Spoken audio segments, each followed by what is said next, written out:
Hello students, welcome to our today's presentation. We are going to look at oral literature. First, we're going to define what oral literature means.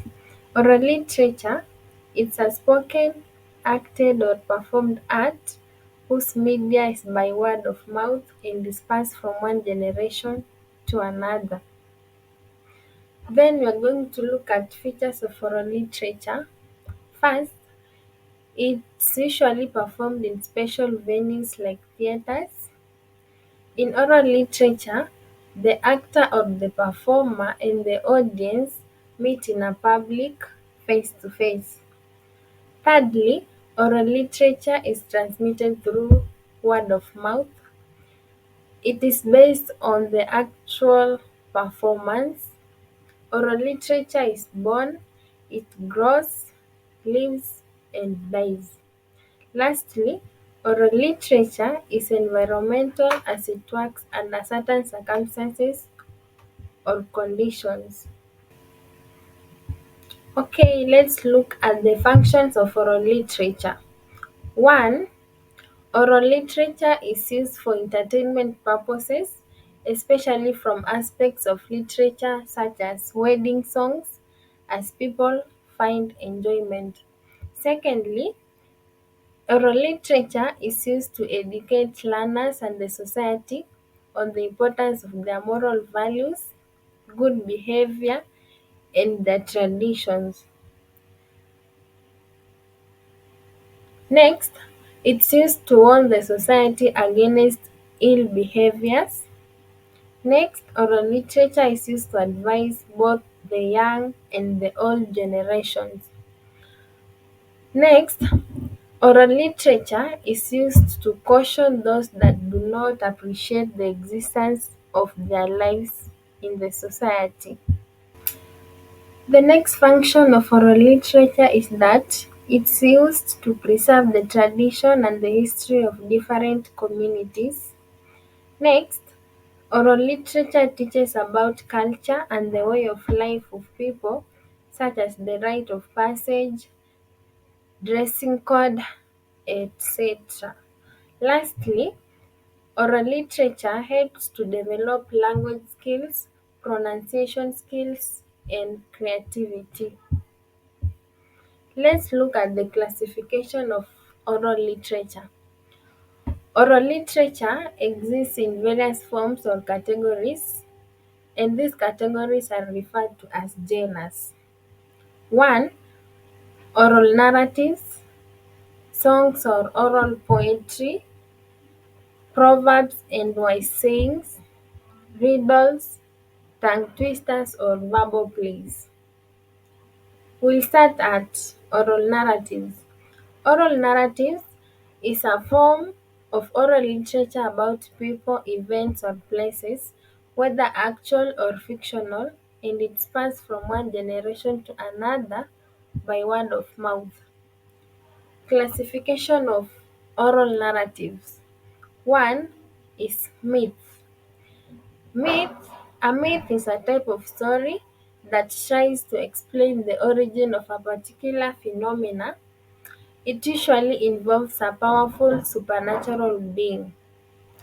An example of a myth story is the origin of death found in the Kalenjin community. Secondly is legends. A legends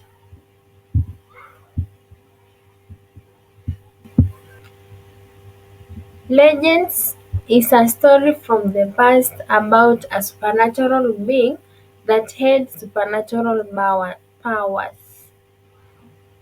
Firstly, the example 1, the Arincon, found in the Maasai community, Luanda Magere from the Luo community, and Wangombe Waihura from the Gikuyu community.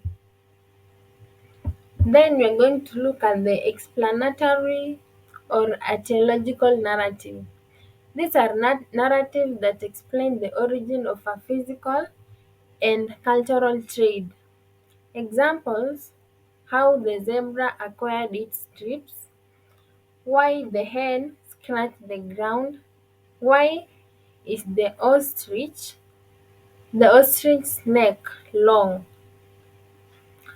Then we are going to look at the human tales.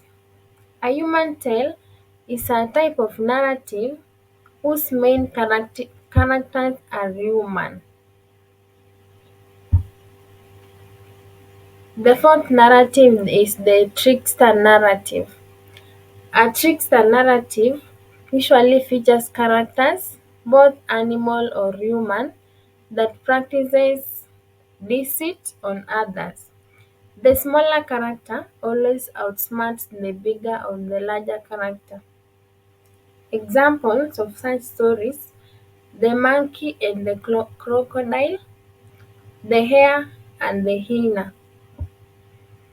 Number 5, we are going to look at dilemma narrative.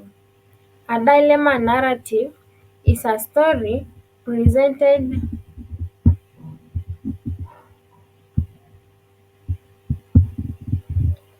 is a story that is presented with two or more choices that are difficult to choose.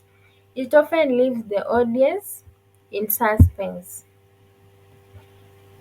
The sixth narrative is the monster or the ogre narrative. An ogre narrative is a story featuring a grotesque creature, usually a representative of evil. An example is The Girl and Her Mother, narrated by Wambui Wamungu, found in the Gikuyu community. Then lastly, we are going to look at dilemma narrative. A dilemma narrative is a story about a character that is presented with two or more choices that are difficult to choose, and it leaves the audience in suspense. Yeah, that's the end of our presentation. Thank you.